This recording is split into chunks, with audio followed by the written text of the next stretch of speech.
honestly, if I ended up winning the lottery, I would end up being one of those people that actually organised some game on some private island somewhere, so I could sit eating grapes whilst people kill each other. So I must never win money. Okay, note to self: if I Yeah. ever win the lottery, not to give Barry any money. Don't give me any money. It's no. I'd have a private chef and I'll be like, cook me some beef, medium rare, whilst I watch people be devoured by lions, just because I can. Wow. Yeah, I went there. Yeah, see, if I won a lot of money, I think I'd be one of these people who'd be crap at spending it because I'd panic that one day I'd run out of money, even though I'd be like rolling in millions. So I'd like buy myself a house and then just sit on it like a dragon hoarding gold. Not Just be like, smart. yeah, people would be like, Stace, do you want to spend like a tenner on this? And I'll be like, no, it's my money. Ripped. So really what we're saying is neither of us is any kind of expensive money.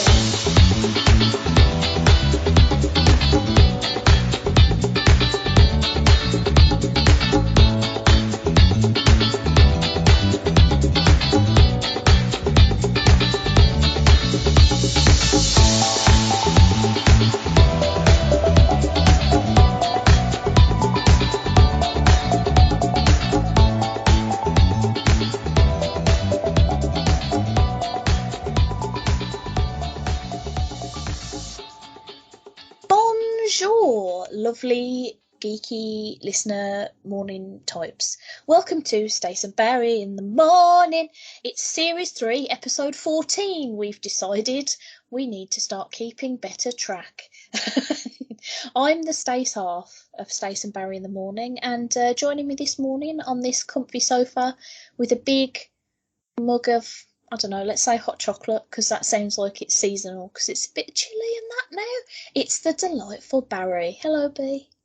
Hello, Stace. Hello, everyone. And can I just say that I come prepared? I'm roll necking. That's what I'm saying. Yeah. Whoop whoop. Thank God for knitwear weather. That's what I right. say. Roll neck sweater time, bitches. I'm ready. Literally, I have been like Michael Keaton in Batman, sitting in a darkened room, just waiting for the autumn sign to shine so I can stand up proudly, open up a massive vault and see my jumpers there and go, I'm ready. You're just waiting for that big giant orange leaf in the sky. do, do, do, do, do, do, do. That, to be fair, I ordered a Christmas jumper the other day because I was like, fuck it, there's a chill in the air, it's winter. So excited. When the minute summer starts, I say to Sue, well, you know why that is? Everything I'll say to you when I know why that is, it's because autumn's coming. And it drives her to despair. And in my head, I'm playing out that scene from Batman, as in the Michael Keaton Batman, where Kim Basinger finds out he's Batman. And she gives him this speech. She says, I just want to know if we're going to love each other. In my head, I have this conversation with Sue. And she says, I just want to know if we're going to love each other. And I say, I'd like to, but autumn's coming and I need to go to work. And then the shot just shifts and it's just me opening up that same vault and me picking out a bright orange roll neck sweater and going to work, getting shit done. Oh, I love a good roll neck. Imagine having an entire wardrobe just full of roll neck sweaters. I don't need to. I have at least 7 roll neck sweaters. I think if I were to count my Christmas jumpers, it would be an embarrassingly large number. and I shall be buying. So look out for keep an eye on my Instagram because there's going to be different ones coming. I want to see some proper like modelling shots of you like out in a park or something right next to a pile of big golden leaves, like checking your watch or like checking my watch. Or pointing at some random point on the sky. Yeah. Whilst chuckling. What's that? Is that the autumn signal? Maybe carrying a set of golf clubs. Don't know. Can't play golf. Who cares? It's autumn. This has nothing to do with anything remotely geeky. Absolutely nothing. I mean, we've mentioned Batman a few times. That's true. That's true. You know, there's a tenuous link. Shall we just do a segment then, if you want? Yeah, let's do a segment.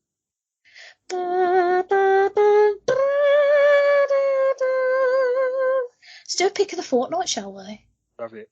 See what you did there. The fortnight pick. So, my pick of the fortnight is quite topical, given what we were talking about before we started.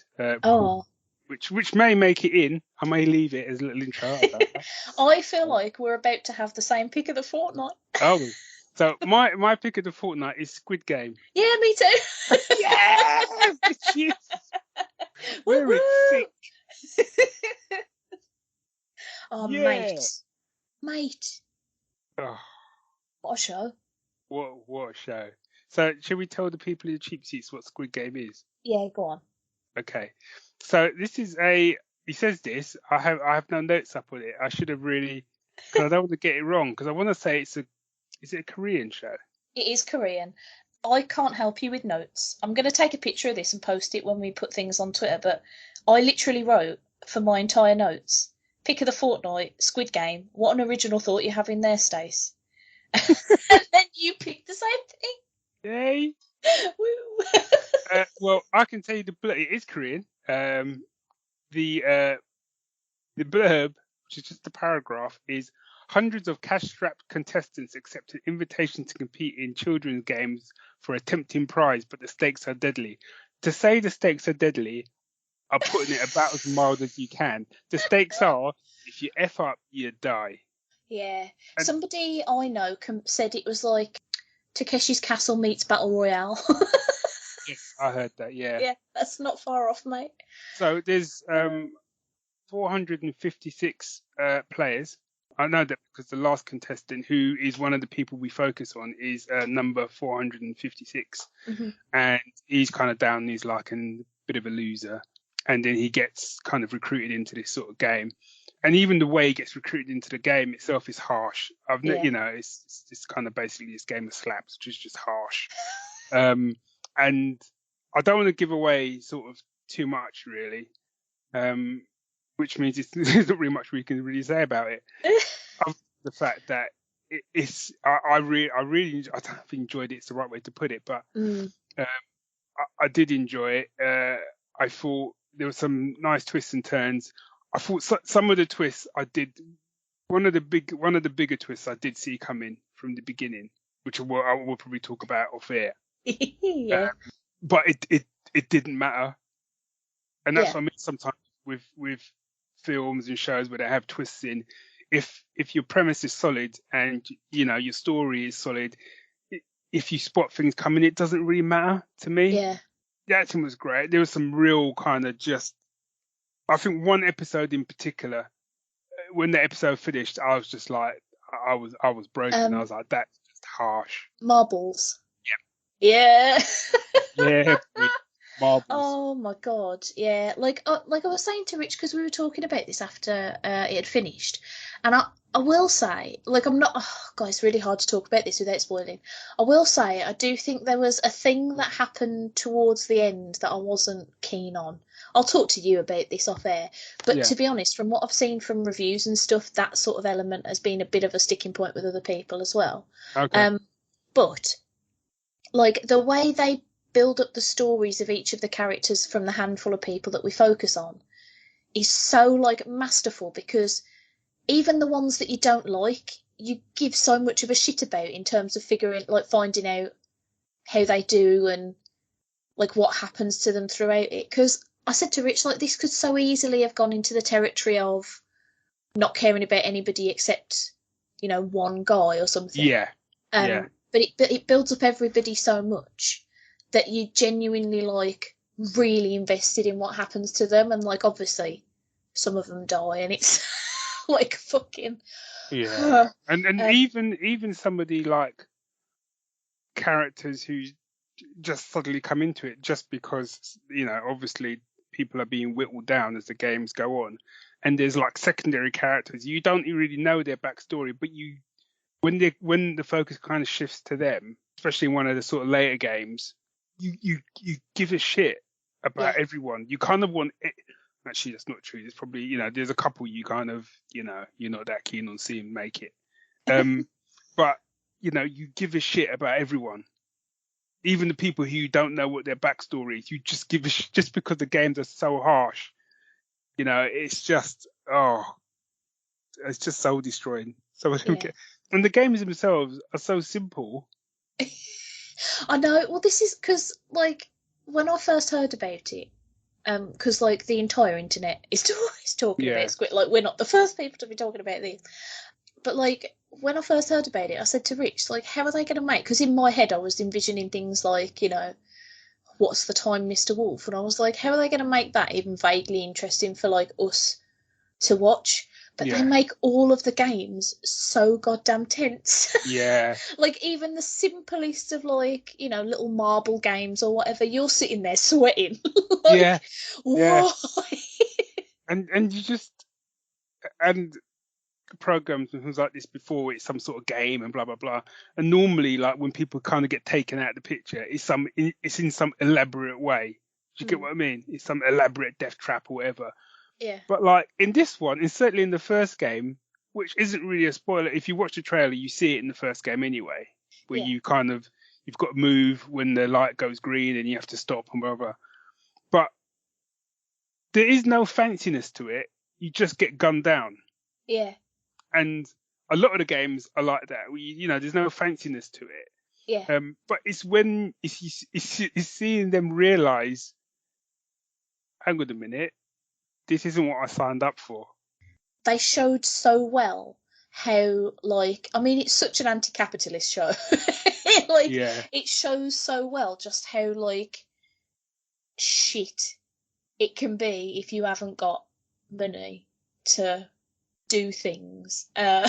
Take care of your family, or, like, visit your daughter, or, you know, pay the loan sharks that are going to break both of your legs. You know, it's like I thought it was really interesting how they managed to sort of portray it enough that you believe that people would be like, oh, this is going to be the only way I'm going to get any money. And yeah, like, I'm going to die out here in the real world anyway, so I may as well at least die in there and maybe win yeah. for 45.6 million won. Like, I mean, yeah, it's just carnage. yeah. I do think it's interesting as well the way they've sort of set it up for a second season, because I'd be interested to see where the focus is going to be this Mm. time. I'm kind of, and I guess we'd have to move on afterwards because there's not really much we can say without spoiling. I'm really gonna have to trim a Yeah. hell of this. But you know, there's the way it ends, and again, I'm trying not to spoil. It ends with to me, it ends with a setup for a second season. Yeah, it But does. there's Yeah. a part of me, and I've started to do this now with shows where I've watched the first season of a show that's come out and I've loved that season and I feel it's a self-contained story. Then they've brought a second season out and I haven't gone and watched the second season. Yeah. I've kind of almost gone, do you know what? I'm all good. I feel like you've told the story. It's a great story. I don't need to go back to it unless, Yeah. you know, I hear lots and lots of good things. And I think with this, I'm a bit torn because on the one hand, there's a lot of questions Yeah. around the setup of the game itself that But I I'm don't know that interested that's in. that interesting. Yeah. I'm Like, interested in, but I don't know if I'm interested enough that I would want to see a whole season of it. season Yeah. out of it. And Yeah. personally, I don't want them to do it anymore. Yeah. Yeah. I'm in the same boat. I think there's a lot of This is why I'm interested to see what angle they take, because if they go down the route that the ending sort of hints that they might, I just don't think I'll be able to accept it. Like, I feel like there's a lot of other stuff they could potentially do. Hmm. I know loads of people were talking about what if they did like spin-offs, because like the setup of this is such that this is the like Korean sort of arm of the games, which sort of hints at the idea that there's like other countries that do this. Yeah. And so people have said, oh, wouldn't it be great if you had like a British series and a, you know, I don't know, Italian series? And I'm like, I don't know that it would be, to be honest, because like the kiddie games ain't going to be that different. No, the Like, principles, I suppose that's the only, I mean, that's an interesting idea. And I guess that's the only thing that would give it a bit of a different spin is, like you say, maybe if it was in different countries and the games were kind of games local to that country. mm, So like in this country, like back in the day, it wouldn't be like that now, but like back in the day, we played a game called British Bulldog, which is kind of, it had some similarities to the actual Squid Game, but it wasn't that complicated. yeah, There was no yeah, hopping on one leg. It was just, you had to get, there was one person, it started with one person, you've then got to get to the other side of the playground. If the other person got you to the ground, then you were on that team. And eventually it would end up, and there'd be just a massive line of people, and there'd be like 2 or 3 of you left. yeah, I was normally down to like the last couple because I was quite nippy. Oh, see, I never was. I was almost instantly caught. Yeah, I was pretty nippy. But then I was always that person where I'd be there and there'd be like maybe 4 or 5 people left, and I'm like, you could see people targeting you. You know, it'd be like 5 big guys, like, yeah, go for him, and you're just like, well, I'm done anyway. You know. So that would, I'd be quite interested in that kind of stuff if it was a British version. But the premise is still going to be the same. So I don't know where the difference is to it. How are you going to make it different? Otherwise, it gets a bit. It's just like a British remake, then, isn't it? Yeah. But this season was good. Yeah, this season was good. Very good. Yeah, it's a good game. Netflix, go watch it. We liked it a lot. Yeah. Let's do another trumpet. I think that was a bit of the She-Ra theme tune. I'm not 100% sure, but nice. I think it was. Hey, my musical musing this time is on a related note to that. I decided to start watching Masters of the Universe Revelations the other day, and as it turns out, it wasn't for me. But but the soundtrack is by Bear McCreary, and it is fucking epic. Mate, like, because I started watching it on a day, I'd got a day off work for some reason that I can't quite remember, and Rich was working away upstairs, so I thought, I'll watch some of this He-Man and see what it's about. And I think I watched 2 episodes, and I was like, oh, this theme tune though, and that was like the only good thing I could say. Yeah, it's absolutely cracking music. Yeah. It's like, you know what you're going to get when you ask Bear McCreary to do a score. You're going to get a fucking epic soundtrack of awesomeness. So, like, I've been listening to the soundtrack a lot, even though a lot of the title tracks are kind of spoilers for stuff that I haven't seen yet. But I don't know that I'll go back to it anyway, so I don't think I care. But yeah, so I've just picked the sort of main theme tune because it's very sort of like, yeah, grab a sword and hoist it in the air and shout about how much power you've got. Yeah. I mean, he always brings the goods to that bit. Yeah. And I will watch a series if I know he's doing the soundtrack for it. Because I'm now considering getting Apple TV, or at least for a month anyway, subscription. Because there's a show in there, I think it's called Foundation, like a sci-fi show or something. Oh yeah, I've heard good things about it. Yeah, anyway. But he's doing the soundtrack for it. Ooh. And I was kind of like, yeah, I might check out that Foundation one day. And so I was like, Bear McCreary is doing the soundtrack for it. Oh, you fucking what? Yes, please. Sign me up for a piece of that. I'll have some of that. I'll have some of those notes, please. Thank you. You keep the change, Squire. Yeah. Call it George. Call it George. Good choice. So, my musical musing is from a film adaptation of a book by Stephen King. I haven't read a single Stephen King book, just thought I'd put that out there. Oh. Yeah, just cause. So this is The Dark Tower. Have you seen the film? I haven't. Rich is a massive Stephen King fan. I've literally only just started reading a couple of... I've just finished It and I've just started The Shining. Right. But Rich went to see The Dark Tower without me because he was like, it's not a story that you're going to care about, I don't think. I was like, oh, fair play. He came back and he was like, well, you could have seen that because it's nothing like the fucking book. Yeah, which is what I've heard. So I had no skin in the game watching it. Yeah. I thought it was all right. I thought it was all right. Now, I might feel differently had I read the book. At some stage, I kind of, like I said, I haven't read any Stephen King, and I think when I start, I think I would like to read The Dark Tower if there's anything like what goes on in the film. Certainly with the 2 central characters, I'm quite interested in. Yeah. So the soundtrack's done by Junkie XL. Oh, okay. And it's personally, I think it's a cracking soundtrack. And the track that I've picked is called The Creed. So one of the main characters is a guy called Roland, who's played by Idris Elba. Mm-hmm. And he's like the gunslinger. And he has this creed that he recites, which is, what is it? I can't remember the creed now, and I feel really bad now. It's a cracking creed. That is it. I do not I do not aim with my hand. He who aims with his hand has forgotten the face of his father. I aim with my eye. I do not shoot with my hand. He who shoots with his hand has forgotten the face of his father. I shoot with my mind. I do not kill with my gun. Oh, they've done this wrong. Someone's done this wrong. The first bit should be, I do not aim with my eye. Oh, forget it. Just forget it. Just done it wrong. Forget it. Forget it. Go watch the film and read the book. Just He read does the it much fucking better. book, Just guys. read the fucking book. But this scene in the film is done brilliantly, and a lot of the comments I've seen, people have said the film was shit, but they nailed that bit of it. Yeah.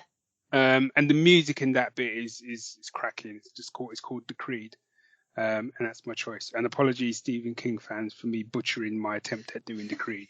But hey, just keeping in the spirit of the film, I guess. I was just going to say, I'm sure it's probably better than anything that the film did, because Rich was quite livid about it. Yeah. There's quite. He's not alone, I don't think. Yeah. Oh well, I'm sure the soundtrack is great. Hey-ho. Did you want to do a Saturday morning comics? So Saturday morning comics. Do you want to give me some trumpets? I was just going to go toot toot. Is that it? Yeah, that'll do. Okay. I've run out of brain cells this evening. I'm sorry. I mean, this morning. It's definitely Saturday morning. It's not. But okay, we'll roll with it. So my Saturday morning comic, which I will do quickly, I'll read the blurb.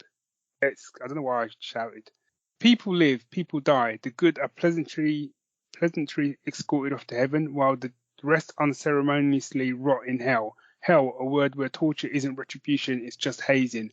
Isaiah Jefferson fancied himself a dashing rogue, the greatest thief of the Great Depression, but a cruel betrayal left him dead in the dirt. Erin Foley was a scared grifter, desperate not to be another child fed to the violent maw of the Salem witch trials.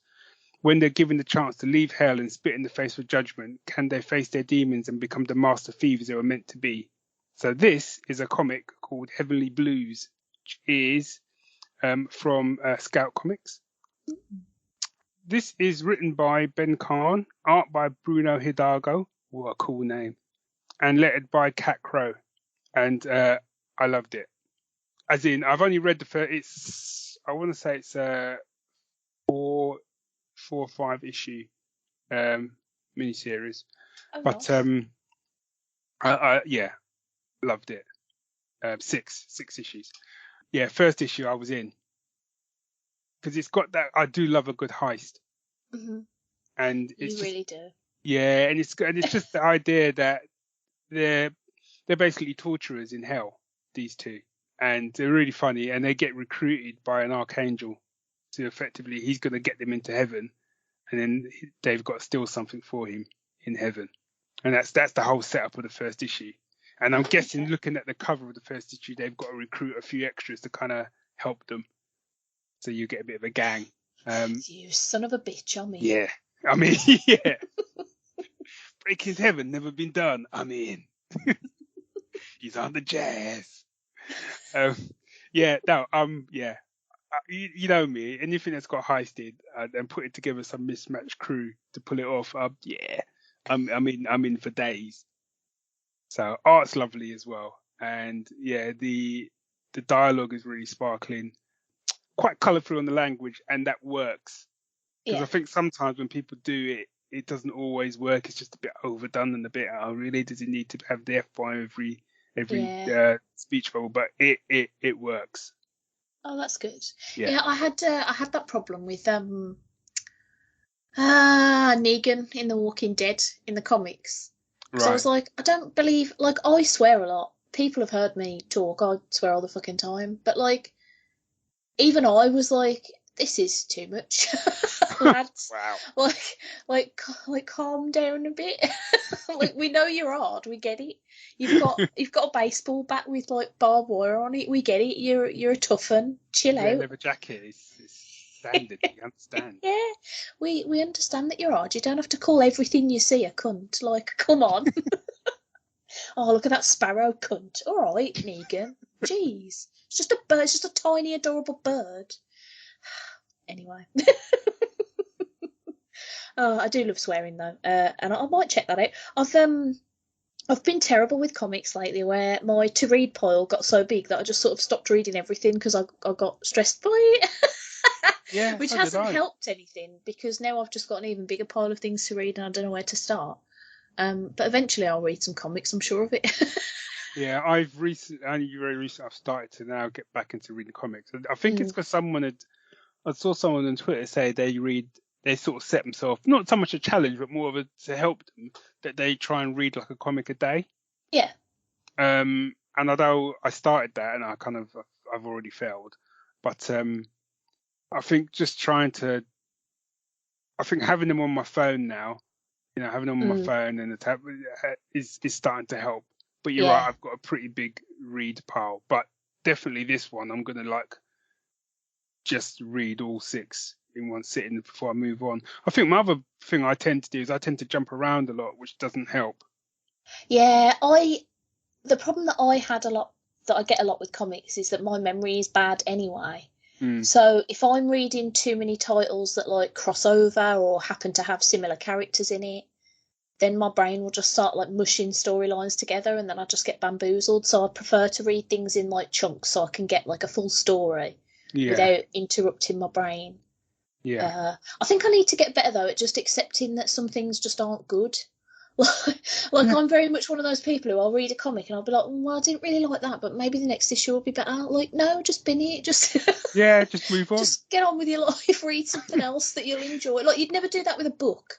Like if I read a chapter of a book and I'm like, this is shit and I hate it, I just won't finish it. Yeah.